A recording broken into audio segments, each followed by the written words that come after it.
Hi everyone, welcome back to my channel. So today we are talking about lizard brain. Right now you must be facing a lot of emotions like isolation. So I think it's the most practical topic to discuss right now, and when you know why you feel what you feel, you will be able to make a change. So what exactly is this lizard brain? This is the oldest part of the brain, also called the triune brain. It fears danger and likes to keep you in the comfort zone. It is responsible for all your emotions like fear, anger, addictions and all your biological drives. The main goal of lizard brain is survival.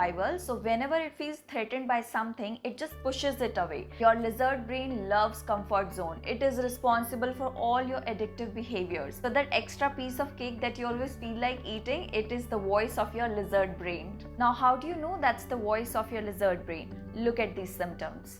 Do you hate the idea of getting up and doing something? You like to stay in your warm cocoon? You love your comfort zone. You're not interested to make efforts. You know it all, but you're not doing it. It takes a toll on your rational thinking. Your fight and flight mode gets triggered. Everything feels over the top. You just start getting obsessed with details and results, always looking for excuses. You fall into the trap of sabotage, the behaviors or thought patterns that hold you back and prevent you from doing what you want to do.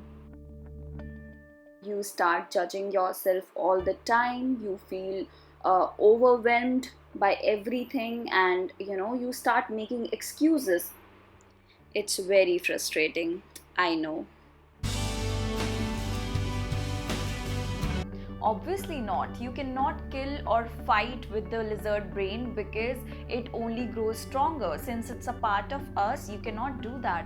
So what to do about it? The only solution is to fly with it. So I'm going to talk about the top 3 ways to control the lizard brain. It's actually very effective. The first one is to keep yourself busy.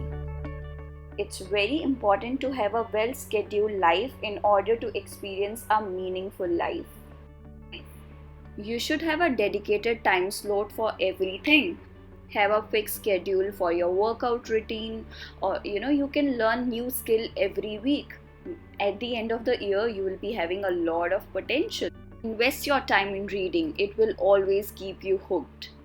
Second method is cognitive training. This is one of the best and one of my most favorite method to deal with the lizard brain. This tip was actually told by my mother's doctor, and it is actually very effective to control the behaviors. For example, if your boss is yelling at you, you will either back off or maybe you will get angry, you will develop resentment for him.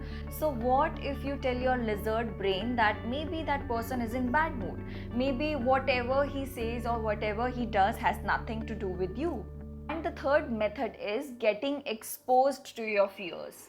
I'm not talking about rational fears because that makes some sense. You must be scared of that. But here I'm talking about irrational fears. Fear is nothing. It's just false evidence appearing real. Unless you face your fear, you will never know. It does get easier once you face it. Your brain does not care how you feel or what makes sense to you. It just wants your survival and can't see you dead.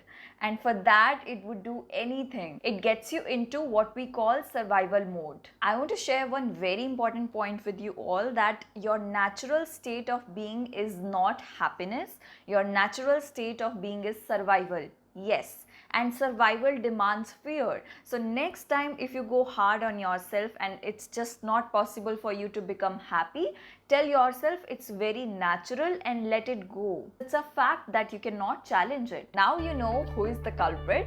I think it's very important to understand your brain because half of your problems are going to get solved. I promise you that. Now you figure out your stuff, and I will see you soon in the next video.